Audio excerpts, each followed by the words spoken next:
Assalamualaikum warahmatullahi wabarakatuh. Saya Syahjahan Alif Fahlan sebagai Ketua dari Kelompok 2 akan melakukan FGD tentang merosotnya moral di kalangan remaja dan anak-anak. Pertama-tama perkenalkan anggota saya, Aulia Safitri, dia sebagai moderator, Molika Zahara sebagai notulen atau penulis, saya sendiri Syahjahan Alif Fahlan sebagai pengembang diskusi, Muhammad Ihsan Ramadan sebagai pengembang diskusi, dan Ratna Dewi sebagai pengembang diskusi. Assalamualaikum warahmatullahi wabarakatuh. Selamat pagi teman-temanku sekalian yang saya sayangi. Sebelumnya saya mengucapkan banyak berterima kasih karena telah menyempatkan waktu untuk bisa hadir di forum fokus discussion kita kali ini. Sebelumnya izinkan saya perkenalkan diri. Saya Aulia Safitri. Di sini saya akan mencoba memandu forum diskusi ini. Tujuan pertemuan kita adalah melakukan diskusi terbuka dan menentukan solusi tentang moralitas anak-anak dan remaja pada masa zaman sekarang ini. Diskusi ini adalah diskusi terbuka. Para peserta tidak boleh tersinggung atas pendapat peserta lain. Nah, apakah dari para saudara ada hal menarik dalam melihat perkembangan anak-anak dalam zaman sekarang ini? Saya. Baiklah, silahkan D untuk menyampaikan pendapatnya. Menurut saya melihat perkembangan moral anak-anak dan remaja memang sudah sangat menurun. Banyak dari mereka tidak bisa menjaga etika dan sopan santun dari mereka sendiri. Baiklah, terima kasih J untuk pendapatnya. Sekarang saya mau bertanya kepada Ihsan. Menurut Ihsan, bagaimana sih perkembangan anak-anak dan remaja di zaman sekarang ini? Baiklah, terima kasih moderator. Kalau menurut pendapat saya sebenarnya setuju dengan J. Kenapa? Karena moral dan perilaku anak-anak memang menurun akhir-akhir ini, dan itu terjadi di berbagai tempat secara signifikan. Oke, berarti Ihsan juga setuju ya atas pendapat yang disampaikan oleh J. Bagaimana dengan Ratna? Menurut Ratna, bagaimana sih perkembangan moral dan anak-anak remaja di zaman sekarang ini? Baik, saya hampir setuju dengan Ihsan dan J. Benar kata mereka bahwa anak zaman sekarang itu moralnya menurun atau memprihatinkan. Apalagi dimulai dari gaya hidup mereka itu merupakan gambaran bagi setiap orang yang menggambarkan seberapa besar moral orang. Sebagian besar juga remaja zaman sekarang itu banyak yang menyalahgunakan gaya, apalagi gaya hidup mereka. Tapi tidakkah kalian berpikir bahwa faktor utama tersebut dari lingkungan terdekat mereka, yaitu yang paling utama dari lingkungan rumah, yang pastinya itu bersangkut paut dengan orang tua. Jika orang tua mendidik mereka dengan baik atau menitipkan pesan-pesan penting terhadap si anak, itu akan mempengaruhi sikap, tindakan, maupun pikiran dari si anak. Namun sang anak seharusnya bisa bersikap mandiri. Mereka kan tidak harus selalu mendapatkan perhatian dari orang tua. Mereka sudah mulai bertumbuh dan semakin menjadi remaja. Mereka harus bisa membedakan mana yang baik dan mana yang buruk. Kalaupun memang tidak ada orang tua, anggota keluarga yang lain seperti kakek, nenek, om, dan tante bisa juga menjadi orang tua pengganti. Baik jika Anda menjawab seperti itu, tapi apakah Anda bisa berpikir dan menilai setiap sikap yang tumbuh dari setiap anak? Yang pasti, setiap anak tumbuh dan berkembang itu memiliki sifat yang berbeda-beda. Apa Anda bisa memastikan bahwa sifat tersebut itu baik atau buruk dari anak? Dan juga, karena itu, peran dari orang tua harusnya mendampingi si anak saat mereka mengalami masa pertumbuhan dan perkembangan mereka. Agar si anak memiliki rasa takut untuk melakukan hal-hal yang tidak benar atau merusak nama mereka sendiri dan nama orang tua. Jika berbicara mengenai peran orang tua sendiri memang sangat sentral dan penting dalam perkembangan moral anak. Tapi itu tidak bisa kita jadikan alasan untuk mengatakan bahwa orang tua lalai atau orang tua gagal dalam menjalankan tugasnya untuk mendidik perkembangan moral anak. Mengapa? Karena pada zaman sekarang anak-anak lebih banyak menghabiskan waktu mereka di luar rumah dibandingkan di dalam rumah. Bagaimana orang tua itu bisa memberikan perkembangan moral yang baik, sedangkan anak-anak sendiri jarang berada di rumah dan lebih sering berada di luar rumah. Ya, betul. Saya di sini tidak menyalahkan bahwa orang tua lalai akan tugasnya. Saya tahu orang tua juga memiliki tugasnya masing-masing dan anak juga memiliki tugasnya masing-masing. Dan juga memang benar, zaman sekarang itu banyak yang menghabiskan waktunya di luar. Bahkan apalagi seperti sekolah, 8 jam itu mereka lebih banyak menghabiskan waktunya di luar daripada di rumah, bertemu orang tuanya.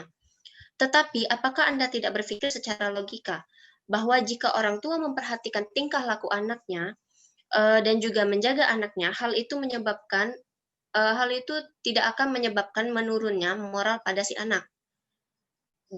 Contoh saja, untuk Anda, jika Anda ingin izin pergi keluar rumah dengan alasan berbohong, padahal Anda ingin bertemu dengan teman-teman Anda.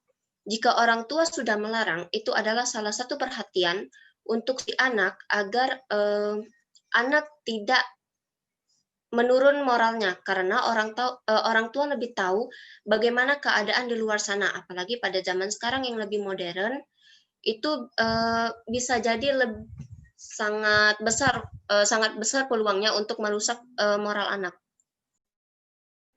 Baiklah, teman-teman, saya harap kalian tenang. Kita ini berdiskusi, kita mencari solusi dan kesimpulan dari permasalahan ini. Ingat yang saya sampaikan di awal tadi, peserta tidak boleh tersinggung atas pendapat peserta yang lainnya. Maka dari itu, saya harap kalian tertib dan saling menghargai pendapat satu sama lain. Kita lanjutkan diskusinya, saya persilahkan. Baiklah, di sini saya ingin menambahkan pendapat saya. Menurut saya, masalah kemerosotan moral di kalangan remaja saat ini tidaklah datang begitu saja. Pada masa transisi ini, remaja mengalami ketidaktentuan dan ketidakpastian, serta banyak sekali mendapat godaan atau tarikan untuk melakukan perbuatan yang tidak baik dan tidak jelas. Sang remaja dihadapkan pilihan untuk mengerjakan pekerjaan yang mengarah kepada kebaikan atau melakukan perbuatan keburukan yang dapat menjerumuskannya. Peran orang tua dalam pendidikan anaknya itu sangat penting, karena anak-anak mendapat personality, karakteristik, dan tingkah laku melalui lingkungannya, tempat dia berada. Keluarga mengajarkan bahasa, kebiasaan, dan tradisi, agama yang pengaruhnya tidak dapat dihindari. Orang tua juga harus memahami hak-hak individual anaknya dengan memberikan penjelasan di setiap tindakan. Tapi bagaimana dengan faktor luar keluarga? Ini kan bukan sepenuhnya salah orang tua saja. Kita juga melihat bahwa walaupun mereka mempunyai orang tua, moral mereka tetap hancur dipengaruhi oleh teman-teman mereka sendiri. Saat mereka bermain di luar, mereka akan bertemu dengan orang-orang baru yang mereka saja tidak tahu kepribadiannya seperti apa. Mereka bisa saja disodori rokok atau minuman keras oleh teman-teman mereka sendiri. Ada tidaknya orang tua rasanya tidak berpengaruh besar bagi pertumbuhan moral anak-anak dan remaja zaman sekarang.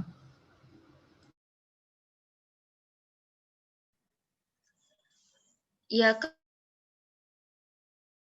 penting menitipkan pesan-pesan penting pikiran dan tindakan dari si anak. Jadi, walaupun si anak itu berada di luar dari orang tua, si anak akan tetap mengingat pesan-pesan penting dari orang tuanya. Karena itu, kita harus mendidik anak itu dari kecil, dari saat dia tumbuh. Karena itu saya bilang tadi, orang tua harus mendampingi anak saat mereka dari masa pertumbuhan dan berkembang mereka. Dan juga dengan hal itu membuat anak takut untuk melakukan hal-hal yang terlarang.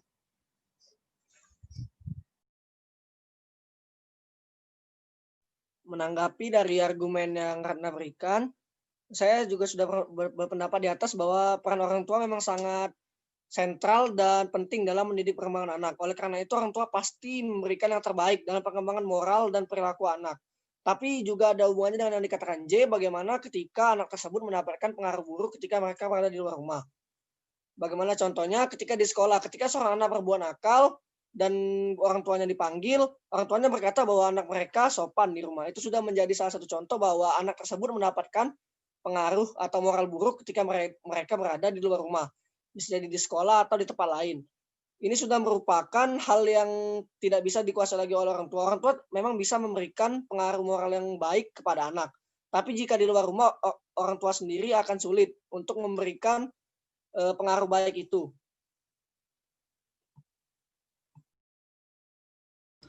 Oke. Karena kita di sini harus memberikan solusi atas kejadian ini, mungkin benar yang dikatakan oleh Ratna. Tampaknya orang tua dan lingkungan juga berpengaruh untuk moral anak-anak dan remaja zaman sekarang. Menurut saya, solusinya adalah pada diri mereka sendiri. Mereka harus lebih disiplin dalam menjaga moral agar tidak terjerumus ke dalam dunia tanpa moral.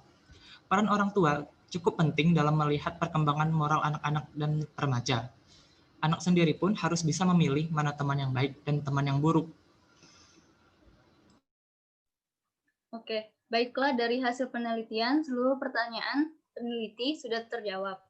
Berdasarkan pengumpulan data dari focus group discussion ini, ditemukan bahwa memang terjadi kemerosotan moral di kalangan remaja di Indonesia. Remaja Indonesia sudah sangat jauh dari ajaran-ajaran agama. Banyak faktor-faktor yang menyebabkan kemerosotan moral di lingkungan baik sekolah maupun tempat anak-anak bermain. Kemajuan teknologi seperti internet juga bisa saja menjadi faktor kemerosotan moral. Faktor orang tua dinilai penting dalam pembentukan moral anak. Orang tua yang punya tanggung jawab utama untuk mendidik anak-anaknya. Orang tua mendapatkan ganjaran apabila anaknya melakukan kebaikan dan menanggung beban atas kesalahan mereka. Memandang besarnya tanggung jawab orang tua terhadap pendidikan anaknya, sudah seharusnya orang tua mencari cara yang efektif dalam menanamkan nilai-nilai kebaikan kepada anaknya. Baiklah, teman-teman sekalian, permasalahan kita kali ini sudah mendapatkan solusi serta kesimpulan. Maka dari itu, saya mengucapkan banyak terima kasih atas diskusi yang telah berlangsung dengan sangat baik dan sangat lancar ini. Dengan adanya diskusi ini, maka kita telah menentukan solusi serta kesimpulan dalam topik perkembangan moral anak-anak serta remaja di zaman sekarang ini. Sekali lagi, saya mengucapkan banyak terima kasih.